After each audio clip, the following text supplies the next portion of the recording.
ثروت به بعضی ها نعمت و به بعضی ها مصیبت است.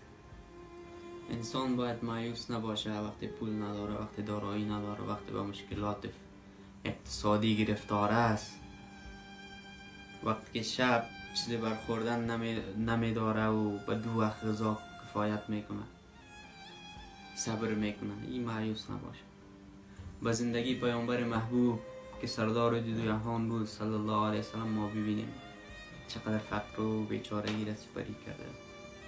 حتی شب شده که شب مکمل تا صبح پیامبر محبوب صلی الله علیه وسلم به گرسنگی سپری کرده. روزی در خانه عایشه صدیقه آمد، گفت ای عایشه آیا برخوردن چیزی هست؟ گفت نه یا رسول الله علیه السلام، چیزی نیست. حتی روزها پرسان میکرد، میگفت پس ای عایشه من روزه هستم. حتی هفته ها و روزها در خانه پیامبر صلی الله علیه وسلم دود بالا نمیشد، چیز پخته نمیشد. او سختی را سپری کرد. روز پیامبر صلی الله علیه وسلم بالای بوریا خواب بود. وقتی از خواب خیست چاپ بوریا با در رویش ماند. حضرت عمر آمد و ای حالت دید، گریه کرد. گفت یا رسول الله علیه السلام. گفت چرا گریه میکنی ای عمر؟ گفت یا رسول الله علیه السلام، پادشاه های دنیا که از پرندگان بالش تو شک جور میکنه میخوابن، اما تو که سردار جهان هستی لیاقتش تو داری بالای بوریا خواب میکنی. گریه کرد. گفت ای عمر گریه نکن. آیا نمی دوست نداری که این دنیا از آنها و دنیا از ما؟ دیگه شما مایوس نباشین دوستان معزز.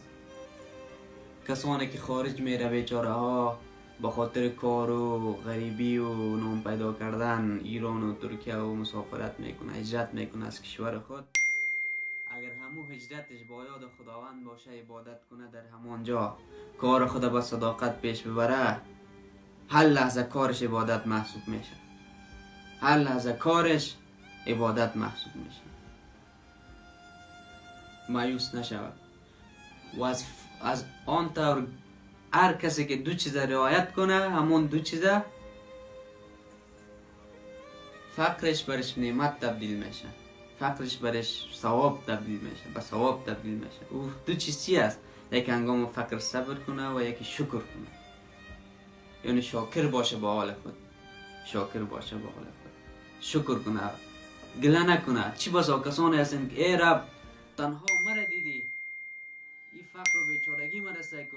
پیامبر صلی الله علیه و سلم حتی انتقاد میکنن بالای خداوند، ایمان خود درز میکنن.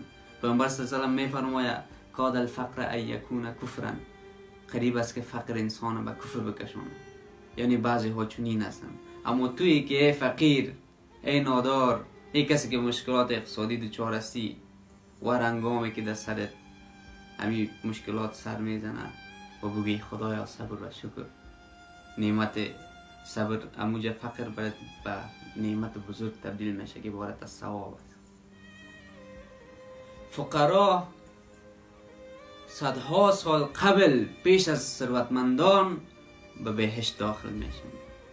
این نعمت بزرگ است برشون. همون محشری که انسان در تپ دویی است که چه وقت حساب ما باید باشه و ما زودتر به بهشت برم، اما فقرا اونجا جایزه انعام برشان خداوند داده که تو ای فقیر، ای تنگ دست، سالهای سال پیش از ثروتمندان به جنت می.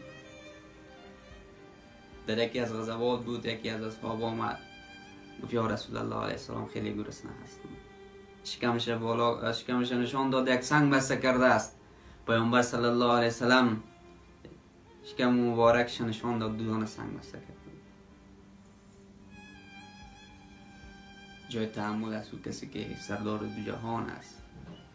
طبق حدیث موضوعی لولاک ما خلقت الافلاک، ای پیامبر اگر تو نمی بودی ما زمین و آسمان خلق نمی. اما تنگ دستی را سپری کرد.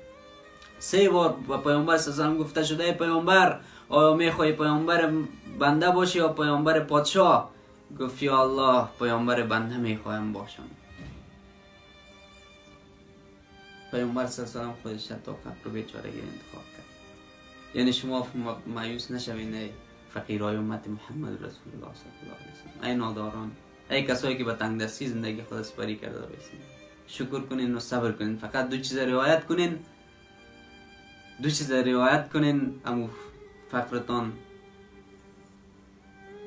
به ثواب تبدیل میشه، به اجر تبدیل میشه و خداوند برتون ثواب میده. و همان دو چیز عبارت از صبر و شکر است. صبر و شکر است.